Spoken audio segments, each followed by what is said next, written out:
उसने कमरे में चंपा के साथ जबरदस्ती की और उसके साथ रेप किया। इसी बीच चंपा एक बार प्रेग्नेंट भी हो गई थी। उन्होंने तब सीएम लालू प्रसाद यादव के सामने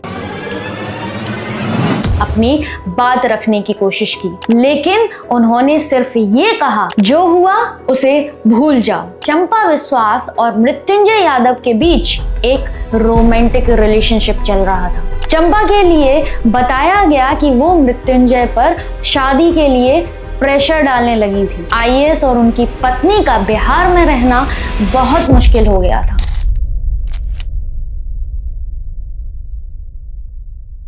बिहार की राजनीति में क्राइम का कनेक्शन काफी पुराना और गहरा है।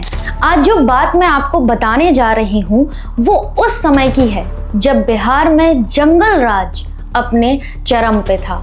ये वो दौर था जब लालू प्रसाद यादव, जो कि जंगल राज के सबसे बड़े जिम्मेदार माने जाते हैं, बिहार की सत्ता संभाल रहे थे।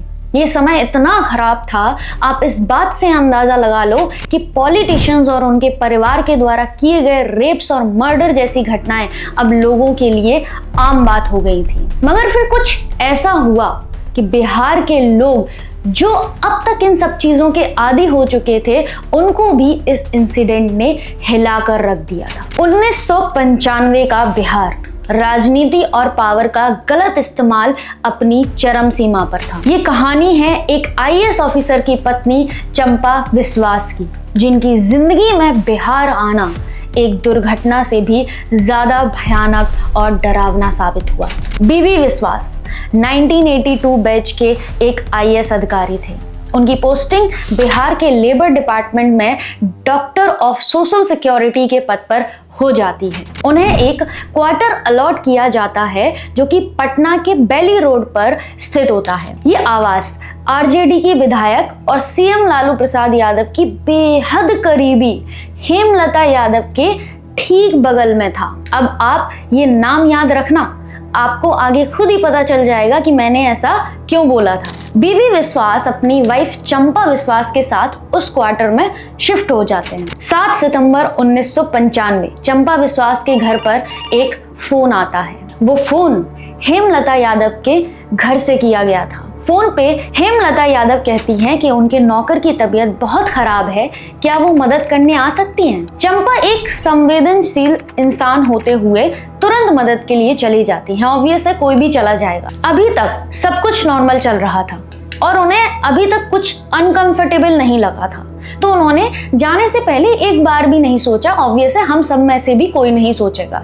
लेकिन जैसे ही उन्होंने उस घर में कदम रखा, उनका जिंदगी भर का दर्द शुरू हो गया। घर के अंदर जाते ही हेमलता उन्हें अंदर कमरे में जाने के लिए कहती हैं। चंपा जैसे ही कमरे के अंदर जाती हैं, हेमलता फट से दरवाजा बंद कर देती हैं। कमरे के अंदर मौजूद था हेमलता यादव का बेटा मृत्युंजय यादव।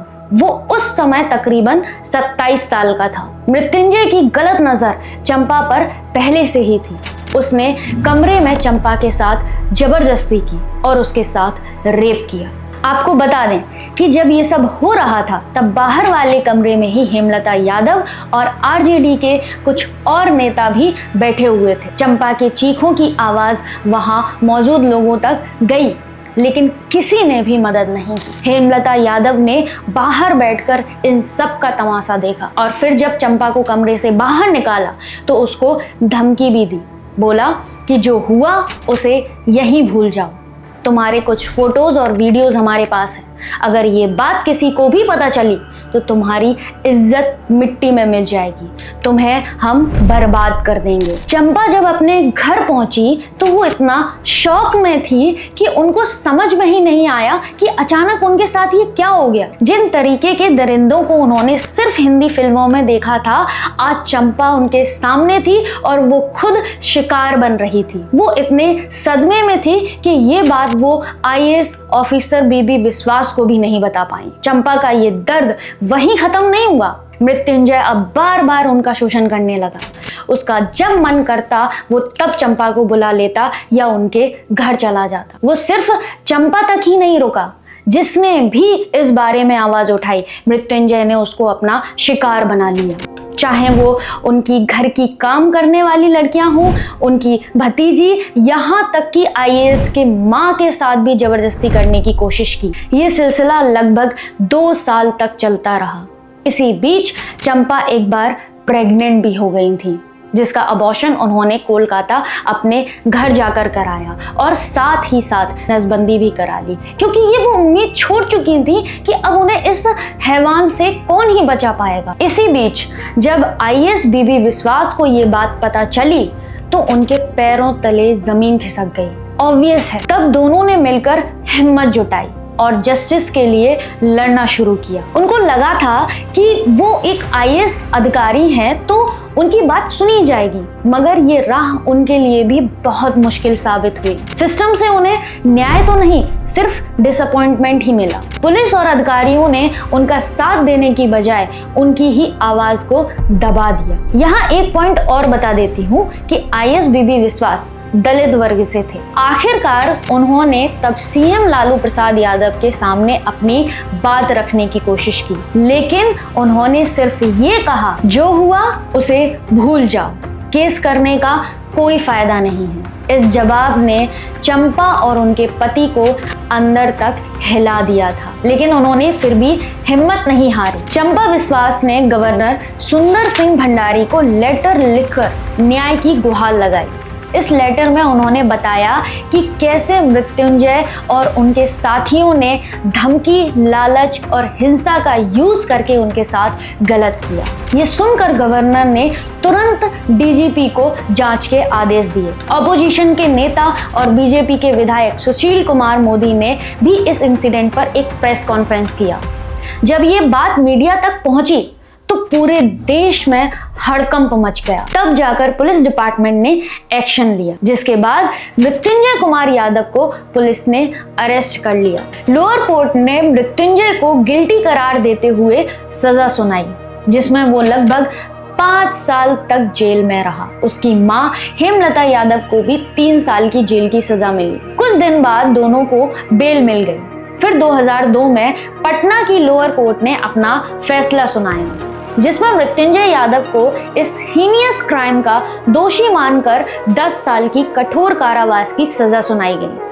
साथ ही उसकी मां हेमलता को इस केस में अकम्प्लिश मानते हुए 3 साल की सजा सुनाई गई। लेकिन क्योंकि हेमलता यादव अपनी 3 साल की सजा पहले ही काट चुकी थी, उन्हें जेल नहीं भेजा गया, जबकि मृत्युंजय को वापस जेल भेज दिया गया। इस फैसले के बाद मृत्युंजय कुमार यादव ने लोअर कोर्ट के डिसीजन को पटना हाई कोर्ट में चैलेंज किया। हाई कोर्ट ने लोअर कोर्ट के फैसले को ओवरटर्न करते हुए मृत्युंजय को बाइज्जत बरी कर दिया। मृत्युंजय के लॉयर की तरफ से ये आर्ग्यूमेंट दी गई थी कि चंपा विश्वास और मृत्युंजय यादव के बीच एक रोमांटिक रिलेशनशिप चल रहा था और इसी वजह से चंपा 2 साल तक चुप रही।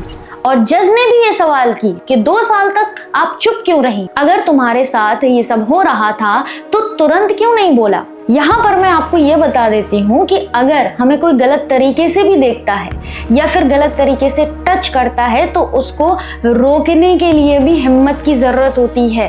इतना आसान नहीं होता, जबकि हमें पता होता है कि इसमें हमारी कोई गलती नहीं है और हम बिल्कुल भी गलत नहीं हैं। फिर चंपा के साथ तो ये सब हो रहा था। चंपा के लिए बताया गया कि वो मृत्युंजय पर शादी के लिए प्रेशर डालने लगी थी, जिसके लिए मृत्युंजय ने मना कर दिया।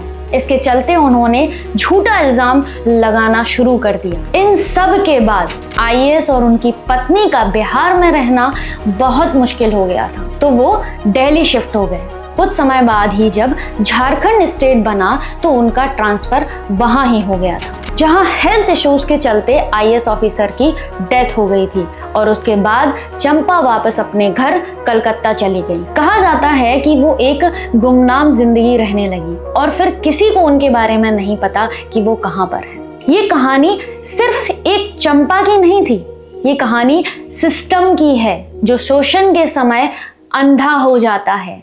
ये एक जंगल राज का दर्दनाक सच था, जहां औरतों की इज्जत एक खेल बन गई थी।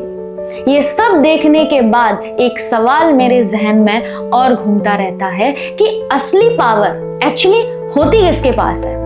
ऐसा क्या किया जाए कि हम अपने आप को ऐसे हैवानों से सुरक्षित कर पाएं। एक सवाल और है कि अगर वो आईएएस अगड़ी जाति के होते तो क्या लालू के विधायक का लौंडा बेखौफ होकर उनकी बीवी का बलात्कार करता। एक बात आपको और बता दूं कि चंपा विश्वास कहाँ है, कैसी हैं, ये तो किसी को नहीं पता, लेकिन मृत्युंजय यादव का जरूर पता है कि वो कहाँ पर है। क्या आपके पास कोई जवाब है तो प्लीज इस कमेंट सेक्शन का इस्तेमाल करिए और हमें बताइए। मिलते हैं नेक्स्ट एपिसोड में ऐसे ही एक नए केस के साथ। बहुत बहुत धन्यवाद।